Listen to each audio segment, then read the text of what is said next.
Hello, good morning students. 12th class वालों का next lecture. मैंने आपको लास्ट टाइम भी कहा था कि हम कुछ न्यूमेरिकल्स करेंगे।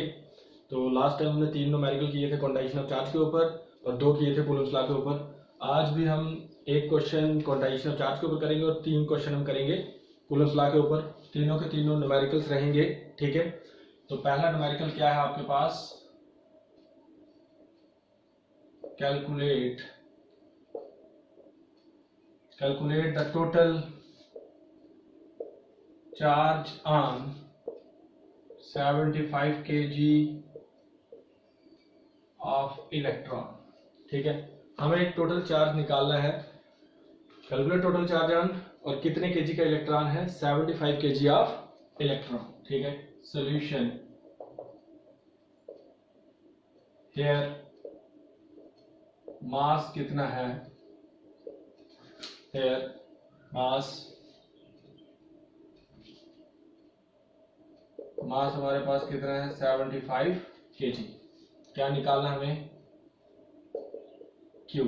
ठीक है, हमें पता है भाई एक इलेक्ट्रॉन पर चार्ज कितना होता है और मास कितना होता है। ठीक है, इधर 9.1 into 10 raise to power minus 31, 9.1 into 10 minus 31 kg of electron carry charge. कितना भाई? 9.1 into 10 raise to minus 31 kg of electron carry charge. कितना हमें पता कितना होता है उसके ऊपर? 1.6 into 10 raise to 19 coulomb minus 1.6 into 10 19 coulomb. हमें पता है एक इलेक्ट्रॉन के ऊपर चार्ज कितना होता है? इतना।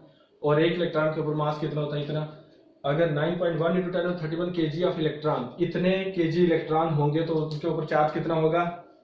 Minus 1.6 into 10 19 coulomb. मुझे 1 kg निकालना है, क्योंकि एक का निकाल लेंगे 75 का निकाल लेंगे। 1 kg of electron carry charge कितना भाई? इस वैल्यू को वहां डिवाइड में ले जाएंगे। Minus 1.6 into 10 raise to power minus 19 coulomb divide में क्या आ जाएगा? 9.1 into 10 raise to power minus 31 kg। ये आ जाएगा। ये हमारे पास कितने आ गया? 1 kg का। इतना मास था तो इतना चार्ज था, लेकिन 1 kg के लिए क्या हो गया? वो वैल्यू वहां डिवाइड में हो गई। तो अब हम 75 kg के लिए निकालेंगे और क्वेश्चन को सॉल्व कर लेंगे। Therefore 75 kg of electron carry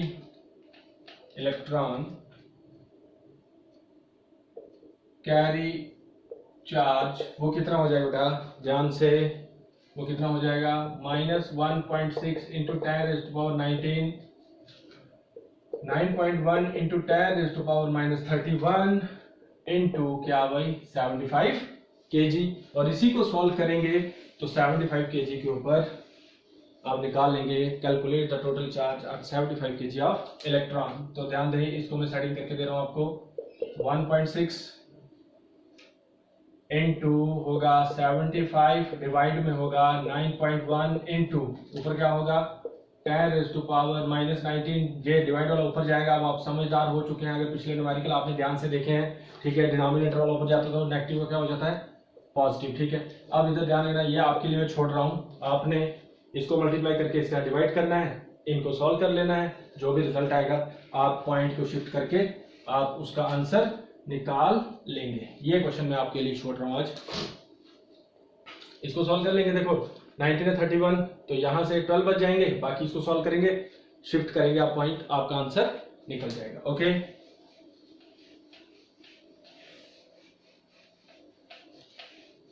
next question है। आज वाले जितने क्वेश्चन कूलम्ब्स लॉ के ऊपर आने वाले हैं, इंटरेस्टिंग क्वेश्चन है।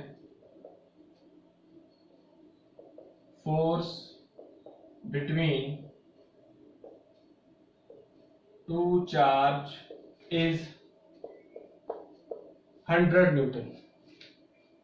Force between two charge is 100 Newton if the distance between the charge, if the distance between the charge is halved, HALBD halved, इसका मतलब होता है क्या, half. If the distance between the charge is halved, half, and magnitude of each charge is double, what will be the new force. तो हमारे पास नई force क्या होगी भाई, पहले ध्यान दे, क्वेश्चन को समझ लेना. पहली line, force between the two charge is 100 Newton, कहने मतलब दो चार्ज के बीच जो फोर्स है वो 100 न्यूटन. फिर if the distance between the charge is half, half मतलब आधा, हाफ कर दिया, and magnitude of each charge is double, कहने मतलब डिस्टेंस को आधा कर देना है और जो चार्ज है उनको डबल कर देना है. चार्ज को डबल कैसे होगा, अगर Q1 होगा तो उसको हम 2 से मल्टीप्लाई कर देंगे, 2Q1 डबल हो गया. अगर Q2 होगा तो उसको 2 से मल्टीप्लाई कर देंगे, 2Q. डिस्टेंस को आधा कैसे करेंगे, अगर R डिस्टेंस है तो आधा करने के लिए इसको क्या कर देंगे, 2 से डिवाइड. तो डिस्टेंस को आधा करना है, चार्ज के मैग्नीट्यूड को डबल करना है और बताना है कि न्यू फोर्स क्या होगी. ठीक है, तो इधर ध्यान से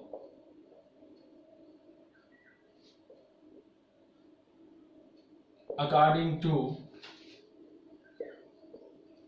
कूलम्स लॉ. ठीक है, तो क्या होता है हमारे पास, F किसके बराबर, 1/4πε0 Q1 Q2 upon R square. ठीक है, ये दो चार्ज है, इन दो चार्ज के बीच क्या है, फोर्स. तो उसने पहली लाइन में देखिए, force between two charges 100 Newton. हम मान लेते हैं ये 100 है, 1/4πε0 Q1 Q2 upon R square. ये इक्वेशन बना दी मैंने आपकी फर्स्ट.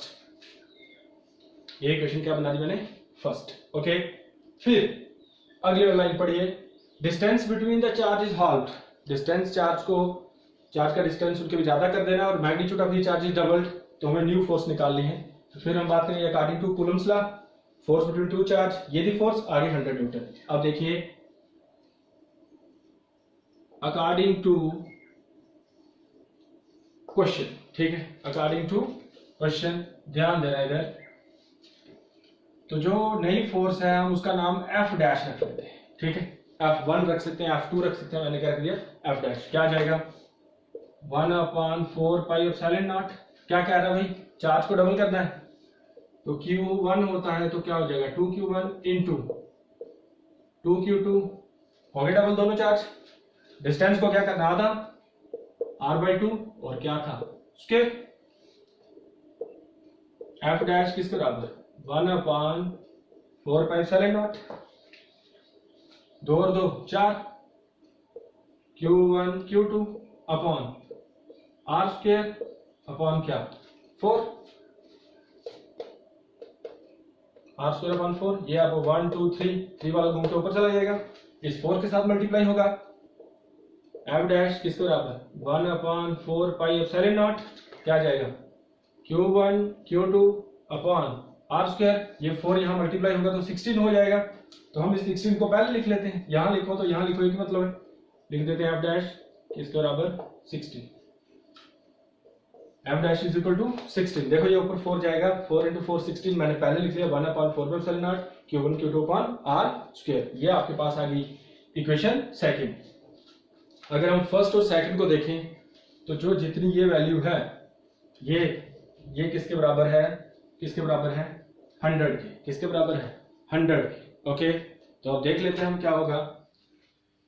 तो from equation first and second we get, तो ध्यान देना क्या हुआ हमारे पास, from equation first and second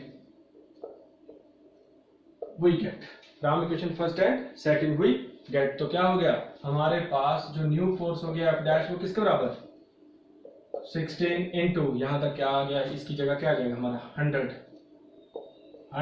हमारे पास जो न्यू फोर्स है F डैश, वो क्या आई, 1600 न्यूटन। ठीक है, अगर हमने क्या किया, चार्ज के मैग्नीट्यूड को डबल किया और डिस्टेंस को आधा किया, जो हमारे पास न्यू फोर्स आई है वो कितनी आई हमारे पास 1600 न्यूटन। ओके, क्वेश्चन को समझना है कि क्या बोल रहा है। इसी तरह का सेम क्वेश्चन आगे है, देखते हैं उसमें क्या कह रहा है। पिछला वाला भी मैं जब अगला वाला पढ़ाऊंगा, पिछला वाला रिवाइज करवा दूंगा कि उसमें और इसमें क्या डिफरेंस था। नेक्स्ट क्वेश्चन है, force between two charged particle, force between two charged particle situated at a given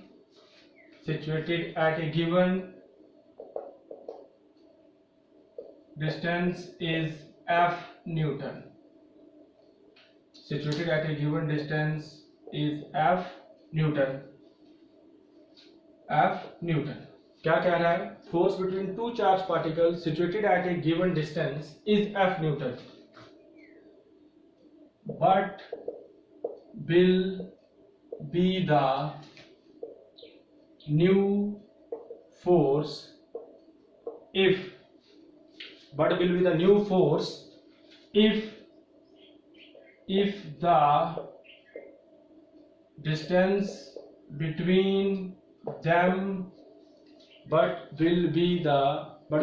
force if the distance between them is halved मतलब हाफ। क्लियर? पिछले वाले क्वेश्चन में और इसमें क्या फर्क है? पिछले वाले क्वेश्चन में उसने कहा था force between two charge particle, दो चार्ज पार्टिकल फोर्स कितनी बताई थी 100 न्यूटन। इसने इस बार कहा है F न्यूटन। इसका मतलब जहां मैंने 100 लिखा था वहां मैं F ही रखूंगा। What will be the new force, उसमें पूछा गया था क्या होगी न्यू फोर्स, लेकिन उसमें क्या था, चार्ज के मैग्नीट्यूड को भी डबल किया था और साथ में डिस्टेंस को हाफ किया था। लेकिन इसमें सिर्फ ये पूछ रहा है what will be the new force if the distance between them is half. कहने मतलब जो दो चार्ज के बीच सिर्फ डिस्टेंस को आधा कर रहा है, चार्ज के मैग्नीट्यूड को डबल नहीं कर रहा। ठीक है, क्वेश्चन को ध्यान से समझना है पहले, तो ध्यान से, अकॉर्डिंग टू कूलम्स लॉ क्या आ जाएगा, F किसके बराबर 1/4πε0 Q1 Q2 upon R square और इक्वेशन फर्स्ट, यही आ जाएगा। फिर देखिए दो चार्ज के बीच फोर्स F न्यूटन, पिछले में 100 थी, मैंने 100 लिख दिया, लेकिन इस बार यही है। फिर अकॉर्डिंग टू क्वेश्चन, तो क्या आएगा, F डैश बना लेते हैं, न्यू फोर्स निकाल रहे हैं तो F डैश 1 कर लो 2 कर लो आपकी मर्जी, मैंने F डैश कर लिया 1/4 क्या जाएगा Q1 Q2 अपॉन डिस्टेंस आधा करना है, ये हो गया आधा और ये उसका स्क्वायर। ठीक है, F डैश किसके बराबर 1/4πε0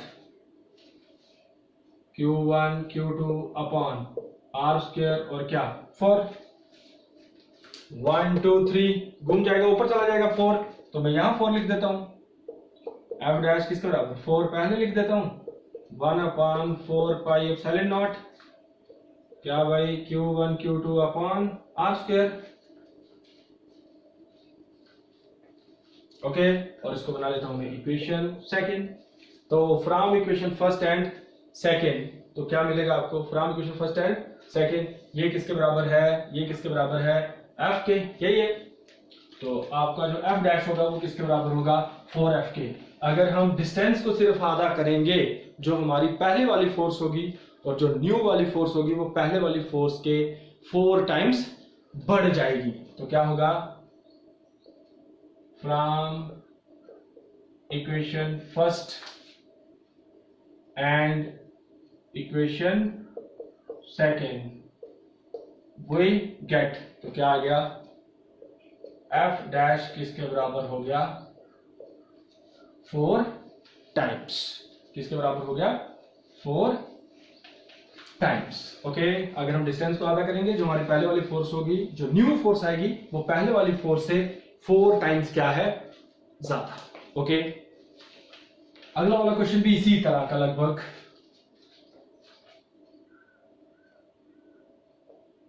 how force between 2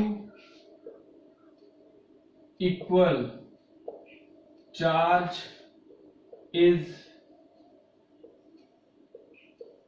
affected, affect होगा, how force between two equal charges affected when each charge is double, how force between two equal charge is affected when each charge is double and distance between them is also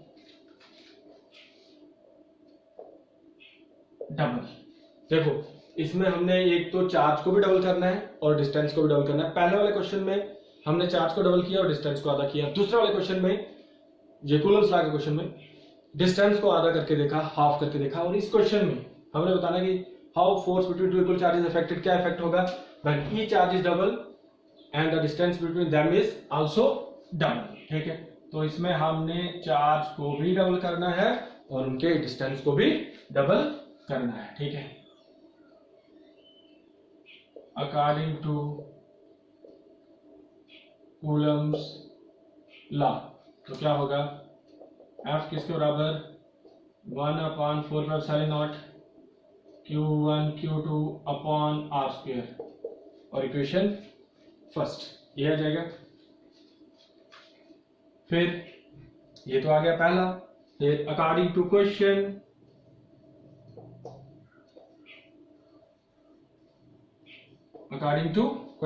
क्या आ जाएगा, F dash किसके बराबर 1/4πε0, charge को double करना है, करिए double भाई, डबल करना है तो क्या 2Q1 इंटू 2Q2, इस बार डिस्टेंस को भी डबल करना है, 2R, डिस्टेंस डबल हो गया, स्क्वायर तो होता ही है उसका।